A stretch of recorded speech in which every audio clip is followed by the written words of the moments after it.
Stunning. Alex Jones rules. No more censorship. Alex Jones needs to be back on social media where he belongs. He's a freedom fighter, and he should be here today at the White House. I love you, Alex. Love you, Millennial Millie. Yeah, thank you. InfoWars, the most banned network in the world. We are out here outside of the White House. We are talking to attendees of the Social Media Summit, and most people seem very excited to meet with President Trump to address this issue of conservatives being censored on social media. Yes, I'm extremely concerned. Like even myself, I just got off of Facebook jail like 2 days ago. I was in there for 7 days for just no apparent reason. They're really attacking the Lexit Movement page. We're being shadow banned. They're totally harassing us. They've been sending us messages saying that they're about to shut us down, and it's just sickening how they're attacking conservatives and Christians too. Shadow banning is real, I promise you. In addition, I've had about 6 different accounts on Facebook shut down for no reason. I never violated a rule, never did anything. All I did was dare to use their system to stream my show, yourvoiceamerica.tv. I think we all are very aware of sort of what's going on with, conservative censorship happening on social media. We need transparency, we need encryption, we need free speech. These are core.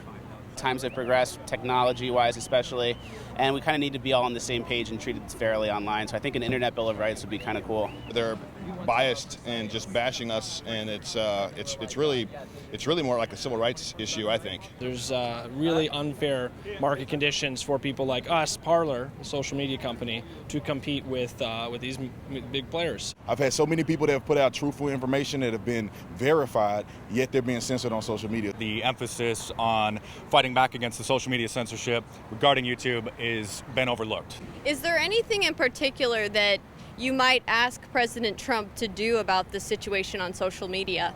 I'm hoping that he'll want to start a new platform and that he'll get behind it, because a lot of us conservatives have been wanting to do that. But I know if Trump backs it and he gets in it, then it could make it happen. Are you going to encourage President Trump to get on Minds? Of course. We need alternatives. We need to diversify your social presence because you can't rely on these platforms. Personally, I think legislation has to be passed to protect people. This is the new town square. This is how people communicate. But when you shut down people on social media, effectively, they cease to exist and their voice ceases to exist. So if we can't have open dialogue, if we can't, exchange ideas and opinions, what good is it just living in an echo chamber? And that's what the left wants to create on these social media platforms.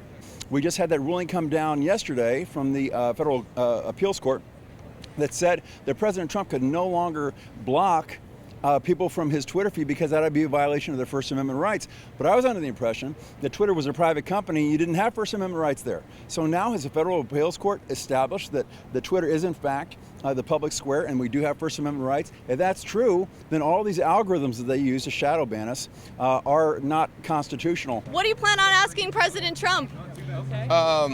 What is going to happen? Is the White House going to do something to help us network together? Is one of the questions so that we can help him win 2020. Because I think that all of us social media influencers, I'm David J. Harris Jr., can help him if there's a coordinated effort. Secondly, what's being done to try to get through the 230 of the CDA's 230 immunity? I think that they should do anything and everything possible to get the censorship stopped by putting conservatives or Republicans as a protected class like they do people with race, gender, sexuality, etc. There's a lot of legal options. I don't have much faith in them. I have faith in pushing back culturally to win the culture war. As Andrew Breitbart said, politics is downstream from culture. And so I think this conference is, I think, a good symbolic gesture to push back, and the president will get some good feedback from us, hopefully, and use the bully pulpit and send a message that we're not going to take it. So would you support Google being broken up? I am not going to. I think we need transparency. I don't want to get into specific because legislation can get very hairy. You can have very unintelligent legislation that comes in. So we need to have a really long, mature conversation about what regulation would look like. Absolutely, it's potential. What would you like to see happen as far as with Congress? I mean, would you like to see any hearings or any breaking up of Google and Facebook? Yeah, I think that could be appropriate. I think more hearings, more whistleblowers is always good. And I think kind of once we see the inside workings and how it works there, I think the public will be exposed to some harsh truths that I think are pretty detrimental to our culture and free speech in general. So I think if we can kind of just keep flashing a light in these dark places, eventually we'll be treated fairly, whether they like it or not. Do you think that these big tech companies should have their Sections 230 of the Communication Decency Act immunities removed? That's a very tough question because I really don't like the government getting involved in anything in the private sector.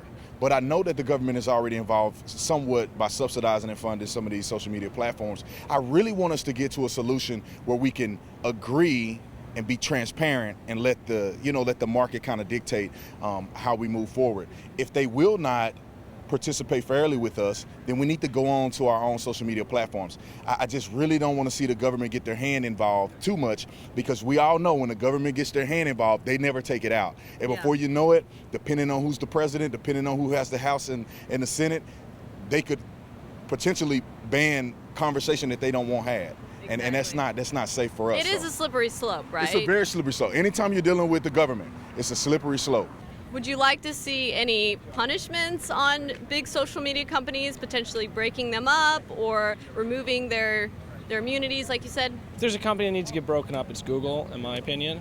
Additionally, you could look into the App Store monopoly that Apple has over what people can publish. Last point, I'd like to see him join Parler and other alternative platforms. I think that's key. The big question that I think everyone's going to be asking is basically, what can we do to fight back against big tech? And is Trump going to take, measures to sort of pass legislation to help protect us and help protect our voices and our First Amendment rights?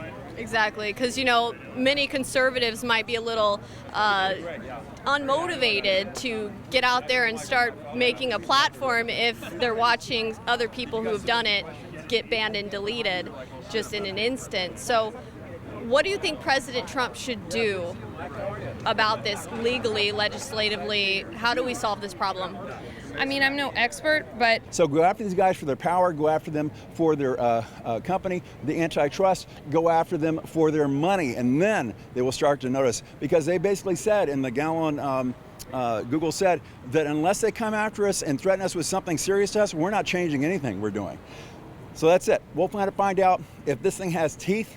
It has to get results. The reason why I voted for Donald Trump is he is a results president. He is not an ideological president where he puts everything through a conservative or liberal keyhole. He looks into the future. He looks down the road at results and says, how do I get there from here? Well, if his goal is to have a level playing field with social media, which is very important for 2020, something has to happen that has got teeth to it. Tweeting is not enough. Waving our arms is not enough. Seeming outrage is not enough. We have to have some actual legislation that goes back where these big companies are like, okay, the risk is here to us. What do you think about the fake news articles that have been out saying that Trump has invited a bunch of alt-right people to the White House? Yeah, they called us a bunch of white supremacists or whatever, and Matt Gaetz is one of them, guys in Congress. It's kind of funny.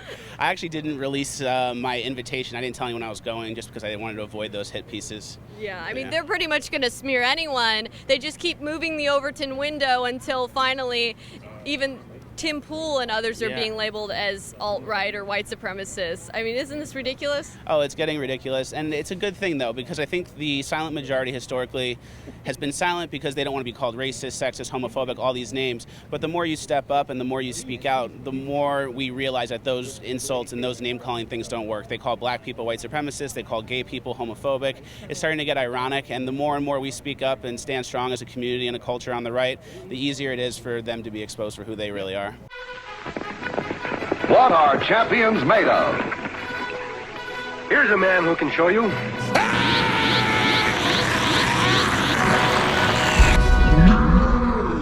888-253-3139, 888-253-3139, 888-253-3139 is the InfoWars Store hotline. 888-253-3139, 888-253-3139, 888-253-3139 is the InfoWars Store hotline. 888-253-3139 is the InfoWars Store hotline. 888-253-3139 is the InfoWars Store. Frank! 888-253-3139 is the InfoWars Store hotline. 888-253-3139 is the InfoWars Store.